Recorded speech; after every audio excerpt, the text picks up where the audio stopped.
আমাৰ বড়োলেণ্ডৰ ৰাইজ বহুত উৎফুল্লিত হৈছে পুনৰ মুখ্যমন্ত্ৰী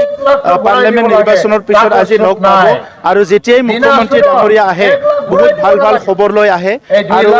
মুখ্যমন্ত্ৰী দায়িত্ব লোৱাৰ পিছত যিখিনি কথা কৈছে সব কামে মুখ্যমন্ত্ৰী ডাঙৰীয়াই কৰিছে আৰু বড়োলেণ্ড অঞ্চলত আজি শান্তি সম্প্ৰীতি নিৰাপত্তাৰ লগতে প্ৰগতিও আৰম্ভ হৈছে এই কথা সকলো জাতি জনগোষ্ঠী ৰাইজে বুজি পাইছে দুটা প্ৰতিচ্ছবি এতিয়া ৰাইজৰ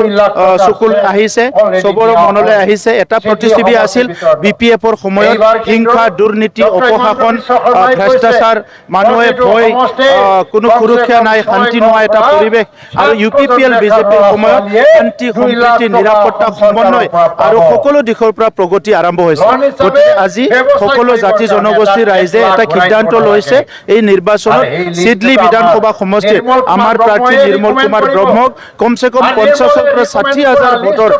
ব্যৱধানত বিজয় হ'ব আৰু আনপিনেদি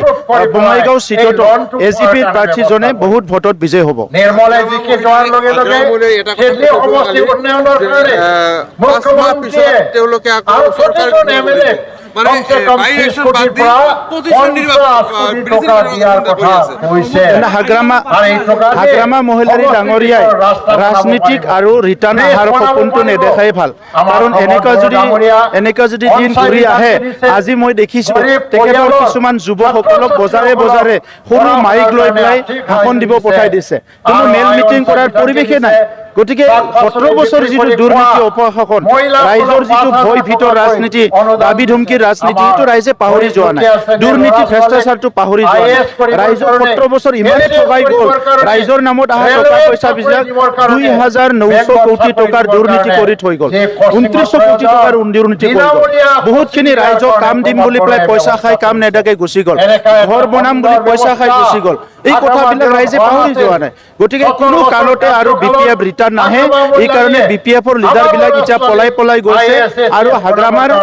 ওচৰে পাজৰে থকা আগৰ লিডাৰ বিলাক হাগ্ৰামাৰ লগত নাই এতিয়া কোনোবা ঠিকাদাৰ কোনোবা সৰু সৰু ল'ৰা বিলাকক লৈ পেলাই হাগ্ৰামাই ৰাজনীতি কৰিব লগা হৈছে আৰ্থিক অৱস্থা উন্নত কৰিবৰ কাৰণে কোনো পৰিকল্পনা লোৱা নাই চাওক আপুনি নিজে চাওক ইয়াতে কমসে কম 25-30 হাজাৰ মানুহ আছে মুখ্যমন্ত্ৰী ডাঙৰীয়া বড়োলেণ্ডলৈ আহিব আৰু 1,000 মানুহ আনিব নোৱাৰিব বা নাহিব এইটোৰ হাগ্ৰামা কোন দুনিয়াত আছে হাগ্ৰামাটো এই দুনিয়াত নাই তেনেহ'লে এই সপোনৰ দুনিয়াত আছে মোৰ আয়ু 84 ইয়াৰ্ছ মানে কুস্তিত লিখা আছে